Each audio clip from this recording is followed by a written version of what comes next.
भारतीय संविधान टैक्स तक नहीं मानता। ये एक ऐसा फीस है जो हम भारतीय कब से देते आ रहे हैं और बस देते जाएंगे। कंस्ट्रक्शन के पैसे सूद समेत रिकवर होने के बावजूद लाइफ टाइम पास क्यों? 5 तरीके के रोड टैक्स भरने के बावजूद एडिशनल फीस क्यों? मेंटेनेंस के नाम पे टोल वसूलते हो तो फिर पॉटहोल्स क्यों? सरकारी अफसरों को अपने निजी कामों के लिए भी टोल टैक्स से आजादी क्यों? वैसे तो पार्लियामेंट में एक दूसरे को बेनकाब करने में कोई कसर नहीं छोड़ते, तो फिर टोल टैक्स के मुद्दे पे सारी पार्टियां का एक सहमति क्यों? जनाब, जब बात हो बेबस जनता को लूटने की, तब रूलिंग पार्टी, अपोजिशन पार्टी और प्राइवेट कंपनियां एक सुर में बेतुके तर्क देने में लग जाती हैं, जिसे आज अनवायर एक एक कर बेनकाब करेगा। आज हम टोल टैक्स के नाम पे हो रही खुलेआम दादागिरी को डेटा, फैक्ट्स के साथ एक्सपोज करेंगे। वहीं फर्जी टोल प्लाजा से दिन दहाड़े सालों से चली आ रही चोरी और घोटाले को भी हम खुल के डिस्कस करेंगे।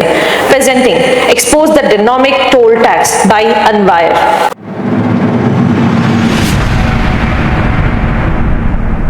599 नेशनल हाईवेज जिसकी लंबाई 1,44,000 किलोमीटर, 1,79,000 किलोमीटर स्टेट हाईवेज और 5,500 किलोमीटर स्टेट एक्सप्रेसवे। इन रोड्स पे स्थित कुल 1,040 टोल प्लाजा से 2024 में वसूले गए टोल टैक्स की रकम है वॉपिंग ₹68,000 करोड़। और ये रकम हम आम जनता से लूटे गए हैं, क्योंकि गवर्नमेंट ऑफिशियल्स को कोई टोल टैक्स नहीं भरना पड़ता, क्योंकि रोड रियल मायने में उनकी बाप की है ना। जब खुद को टोल नहीं भरना पड़ता तो सरकारें खुल के टैक्स प्राइस हाइक करती है।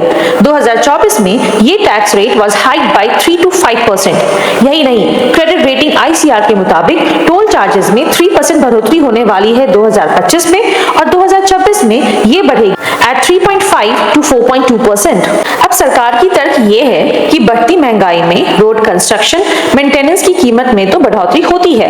बात तो सही है, लेकिन जब कंस्ट्रक्शन की कॉस्ट वसूल होने पर भी टैक्स वसूलना कायम रहे तो लगता है कि सरकार क्या हम आम जनता को इतनी मूर्ख समझती है?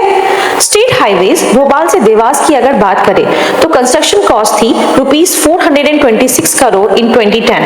इस हाईवे की लंबाई थी 150 किलोमीटर। अब 2010 से 2024 तक टोल टैक्स की वसूली थी ₹1,610 करोड़। यही नहीं, साल 2033 तक ₹1,300 करोड़ और वसूलने की अनुमति है। मतलब हाईवेज पर कुल लागत का रिटर्न हुआ 600%।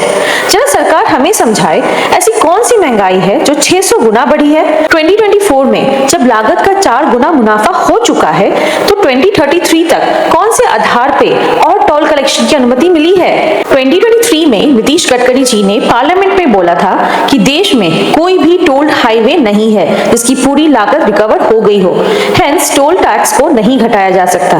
तो ये कैसे हो सकता है? सरकार के मुताबिक हाईवे प्रोजेक्ट्स एक लंबे समय का प्रोजेक्ट होता है, जिसमें रोड कंस्ट्रक्शन के साथ लैंड एक्विजिशन कॉस्ट, महंगाई दर, ब्याज दर में बढ़ोतरी, टेक्नोलॉजी का इस्तेमाल से रियल लागत निकालना मुश्किल होता है। अब जब रियल कॉस्ट को कैलकुलेट करना ट्रांसपेरेंट नहीं है तो सरकार द्वारा ऐसे तर्क तो आएंगे ही ना। जरा हम राजस्थान से मध्य प्रदेश के स्टेट हाईवे को देखते हैं। इसका निर्माण 2011 में हुई थी ₹589 करोड़ के लागत से। 2011 से 2024 तक वसूली हुई ₹1,909 करोड़। 2038 तक टोल वसूलने की अनुमति ऑलरेडी मिल चुकी है।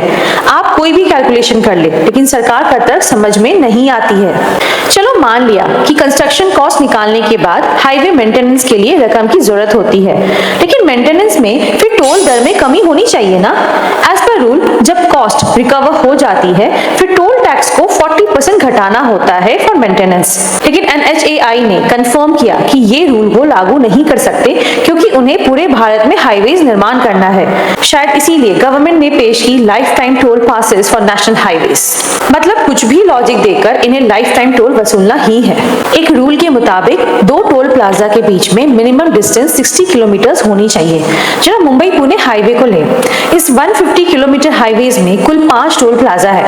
एज पर 60 किलोमीटर रूल इस हाईवे पे तो सिर्फ 2 टोल प्लाजा होनी चाहिए थी ना। NHAIA खुद रूल बनाती है और जब मुनाफा नहीं होता तो कुछ भी तर्क देकर खुद ही रूल चेंज कर देती है।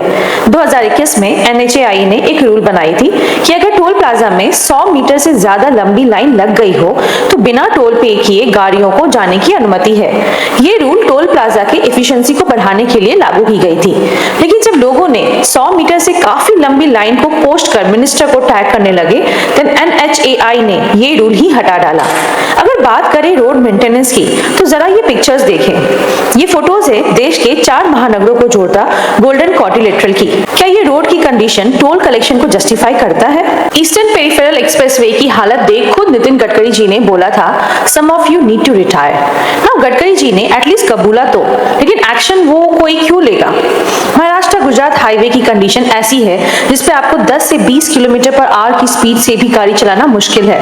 जब लोगों ने आवाज उठाई तो NHAIA का जवाब काफी लॉजिकल था। आई एम कोटिंग कि ये अलग इशू है।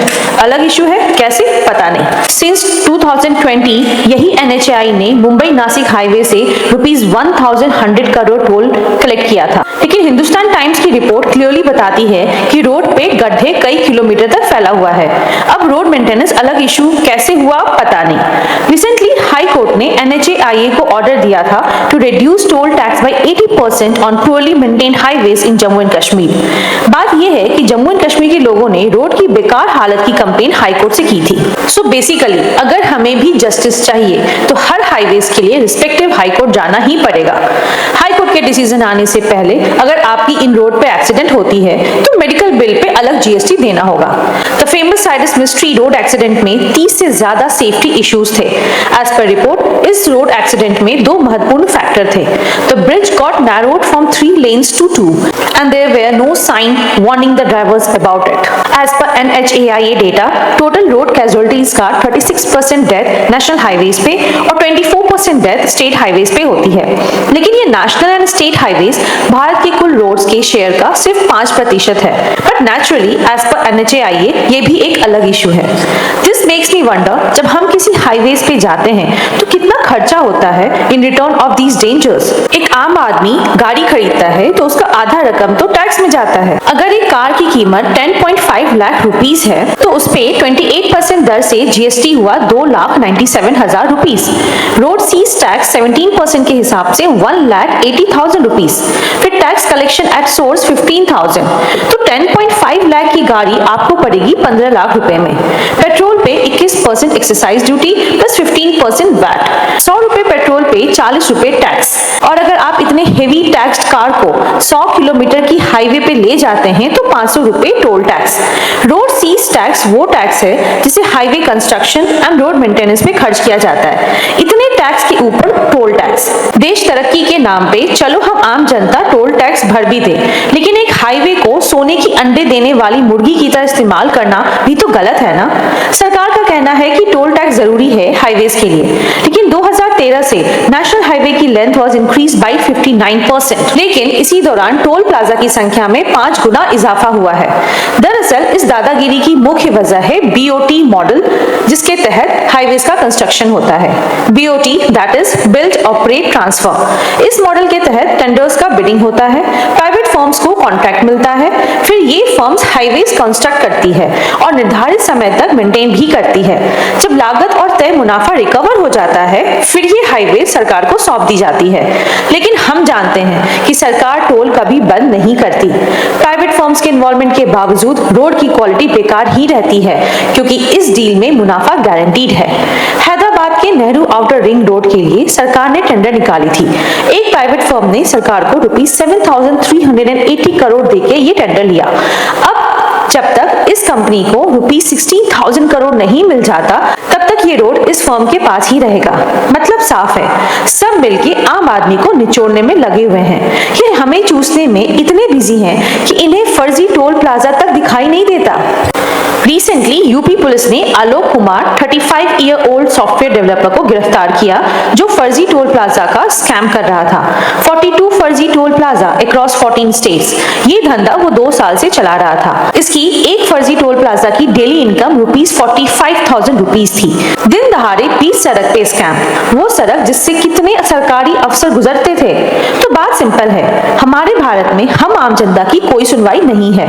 हमें इस्तेमाल किया जा रहा है सरकारी तिजोरी भरने के लिए। I think we have to wait for eternity to get our real अच्छे दिन।